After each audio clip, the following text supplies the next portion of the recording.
सर्वशक्तिमते परमात्मने श्री रामाय नमः। सर्वशक्तिमते परमात्मने श्री रामाय नमः।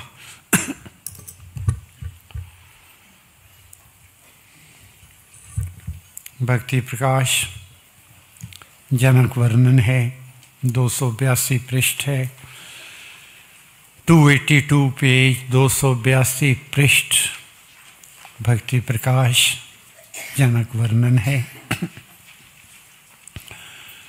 बहुत प्रसिद्ध गाथाओं में से एक है ये। 282 पृष्ठ जनक वर्णन है। कहते हैं कि राजा जनक को बहुत रिद्धियाँ सिद्धियाँ प्राप्त थी और जनता का भी अपने जैसे परिवार का पालन पोषण करते थे, वैसे ही अपने राज्य में सबको अपना परिवार समझकर उनका पालन पोषण करते थे। किसी को दुख ना हो, तकलीफ़ ना हो, हर एक चीज़ का, एक एक चीज़ का कहते हैं बच्चों की तरह प्यार करते थे, रखवाली करते थे। तो उनका ये सुनकर चारों तरफ उनकी प्रसिद्धि की थी कि वो देह मुक्त हैं। देह मुक्त का मतलब जो देह में रहकर भी देह और आत्मा की भिन्नता का अनुभव कर सकता है, उसको देह मुक्त कहते हैं, विरक्त कहते हैं। तो एक तापस जो वनों में रहता था, पेड़ के नीचे पत्ते खा के गुजारा करता था, वहीं अपना समाधि लगा के तपस्या करता था। जब उसने सुना तो वो आया, सुन के आया राजा जनक को, उनका दर्शन करने को, उनको ज्ञान प्राप्त करने को, उनका भेद जानने को। इस वैराग्य का तो आया। वहाँ सभा लगी हुई थी, ऋषि मुनि संत लोग सब बैठे थे, विचार गोष्ठी चल रही थी। जब वो प्रवेश किया तो क्या देखता है कि राजा सोने के सिंहासन पे बैठे हैं, हीरे मोतियों से सुसज्जित मुकुट पहना हुआ है। कोई भौतिक वैभव सुख का साधन नहीं जो उनको वहाँ उपलब्ध ना हो। तो हैरान हो गया, खड़ा हो गया, कहने के महाराज मेरा एक संशय है। कहने के बोलो। कहने के मैं सुन के आया था कि आप विरक्त हो, देह मुक्त हो, और यहाँ मैंने आके देखा है कोई ऐसा साधन नहीं सुख का जो आपको उपलब्ध ना हो।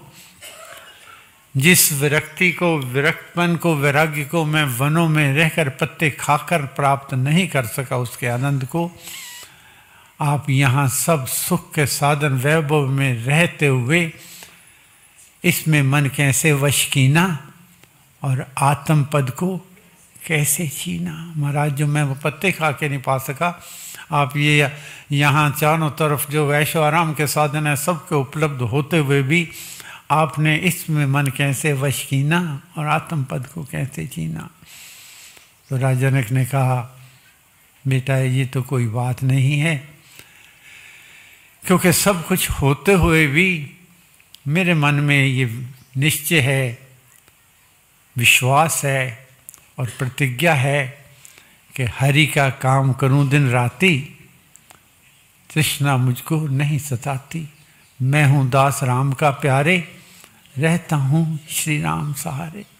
मैं उसका नौकर हूँ। नौकर जो होता है उसको कोई फिक्र नहीं होता, जो बिगड़े सो तेरा नाथ मोरा क्या बिगड़े। मुझे तो नौकरी है, दयानदारी से करना है, ईमानदारी से करनी है, मेरे को नौकरी से ना निकाल दिया जाए, बस मेरा यहीं तक है। मैं हूँ दास राम का प्यारे और रहता हूँ श्री राम सहारे। उसी के आश्रित हूँ, उसी के पास रहता हूँ। हर वक्त एक ही मन में विचार उठता है और एक ही मन में भावना रहती है, एक ही प्रार्थना रहती है उस मालिक के लिए कि मेरा तू, मेरा तू, मेरा तू ही तो है राम। उसने कहा ये तो चलो बात आपकी मान ली, आप उसका नौकर दास बन के काम करते हो, लेकिन जब काम करता है आदमी तो उसमें लाभ भी होता है, और चाहे कोई भी हो, नौकर हो, कोई हो, लाभ में लोभ भी वृत्ति भी आती है। क्या आपको लोभ नहीं होता? लोभ की वृत्ति नहीं सताती? उसने कहा भाई उसका काम करूं दिन राती, तृष्णा मुझको नहीं सताती। उसका काम करता हूं तो मेरे को तृष्णा क्यों सताएगी?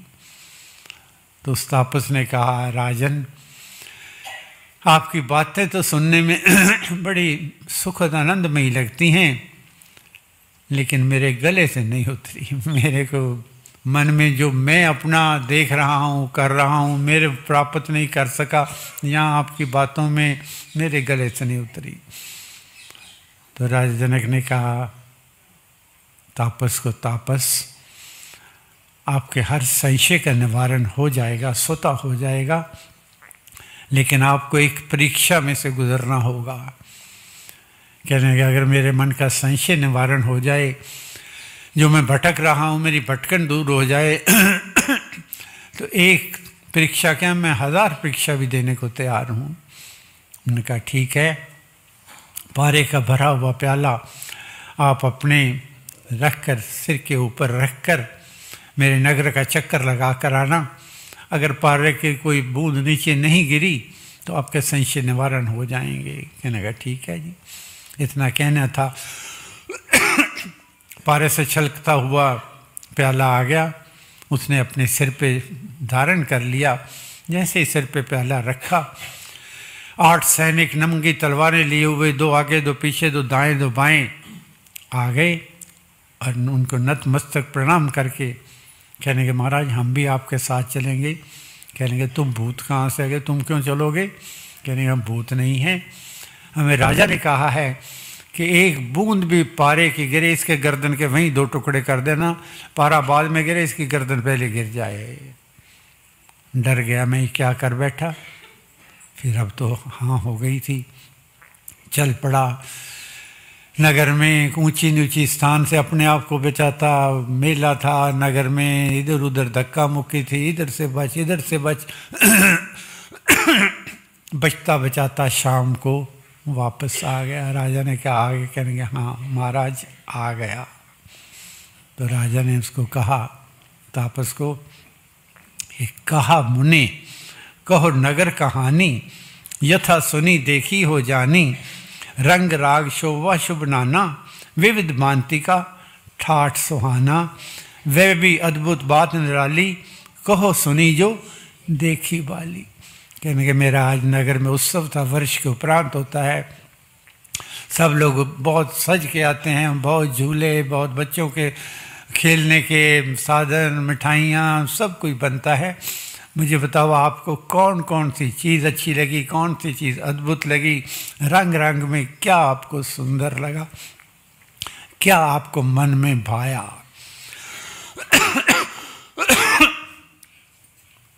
मुनि कहने का महाराज सच बताऊं? क्या बताओ? कहने मुनि बोला, सुना था सारा, सर्व सुसज्जित नगर तुम्हारा। कहने का तेरा नगर तो सूना पड़ा था। कहना सूना पड़ा था? मेरे नगर में तो उत्सव था, तू कह रहा सूना पड़ा था। कहने के मन में तो प्याला ये तेरा, चित्त इसी में रहता मेरा। मेरे तो मन में प्याला था, एक बूंद गिरी और मेरे गर्दन के 2 टुकड़े, मुझे नहीं पता तेरे नगर में क्या हुआ। तो राजा जनक ने कहा यही संशय निवारण है कि स्वादु खाए पर स्वाद न जाने, भोगे भोग और सुख न माने, दृष्टि रखे कर्म में माही और पाप दोष तस पास न आई। जो निर्लेप होकर, जैसे कमल के फूल पे पानी का बूंद होती है, साथ भी होती है अलग भी होती है, जो सब कुछ रह के भी उससे न्यारा रहता है, जो वैराग्य है, जो त्याग है, वो वृत्ति नहीं है, वो वस्तु है, इसको पहचानना होगा। उसका वर्णन है जनक वर्णन।